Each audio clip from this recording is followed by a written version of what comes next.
नमस्कार मंडळी.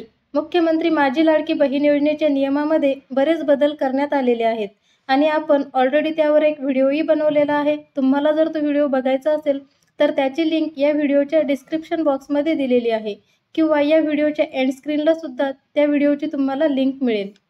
या व्हिडिओमध्ये आपण बघणार आहोत मुख्यमंत्री माझी लाडकी बहीण योजनेच्या अटी शर्तीचे पालन करण्याबाबत हमीपत्र फॉर्म भरताना आवश्यक असतं. तर त्या हमीपत्रामध्ये नेमके कोणते पॉइंट्स असतात ते आपण या व्हिडिओमध्ये बघणार आहोत. हमीपत्रातील पहिला पॉइंट आहे माझ्या कुटुंबाचे एकत्रित वार्षिक उत्पन्न 2.5 लाख रुपयांपेक्षा अधिक नाही.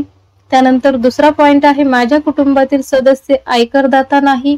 त्यानंतर तिसरा पॉइंट आहे मी स्वतः किंवा माझ्या कुटुंबातील सदस्य नियमित किंवा कायम कर्मचारी किंवा कंत्राटी कर्मचारी म्हणून सरकारी विभाग किंवा उपक्रम मंडळ किंवा भारत सरकार किंवा राज्य सरकारच्या स्थानिक संस्थेमध्ये कार्यरत नाही किंवा सेवानिवृत्तीनंतर निवृत्ती वेतन घेत नाहीत. त्यानंतरचा पॉइंट आहे मी शासनाच्या इतर विभागामार्फत राबविण्यात येणाऱ्या आर्थिक योजनाद्वारे ₹1,500 पेक्षा जास्त लाभ घेतलेला नाही. त्यानंतरचा पॉइंट आहे माझ्या कुटुंबातील सदस्य विद्यमान किंवा माजी खासदार किंवा आमदार नाहीत. आणि पुढचा पॉइंट आहे माझ्या कुटुंबातील सदस्य भारत सरकार किंवा राज्य सरकारच्या बोर्ड, कॉर्पोरेशन बोर्ड अध्यक्ष किंवा उपाध्यक्ष किंवा संचालक सदस्य नाहीत. त्यानंतरचा पॉइंट आहे माझ्या कुटुंबातील सदस्यांची संयुक्तपणे 5 एकरपेक्षा जास्त शेतजमीन नाही. तर फ्रेंड्स, या ठिकाणी हा शेतजमिनीचा पॉइंट्स तुम्ही हमीपत्रात वगळला तरी चालणार आहे, कारण योजनेच्या नवीन नियमानुसार शेतजमिनीची अट ही काढून टाकण्यात आलेली आहे. त्यानंतर शेवटचा पॉइंट आहे माझ्याकडे किंवा माझ्या कुटुंबातील सदस्यांच्या नावावर 4 चाकी वाहने ट्रॅक्टर वगळता नोंदणीकृत नाहीत. तर असे पॉइंट्स या हमीपत्रात असणार आहे.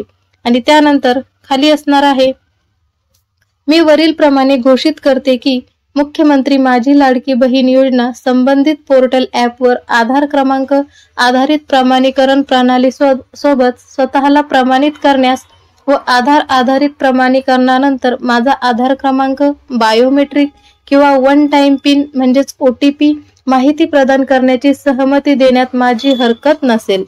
त्यानंतर मी देखील सहमती देते की मुख्यमंत्री माझी लाडकी बहीण योजना माझी ओळख पटवण्यासाठी व प्रमाणित करण्यासाठी माझ्या आधार क्रमांकाचा वापर करू शकतात.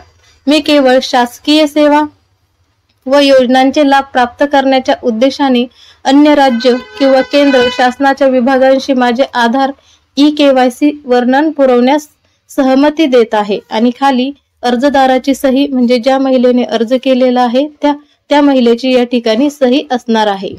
त्यानंतर खाली नोट देण्यात आलेली आहे.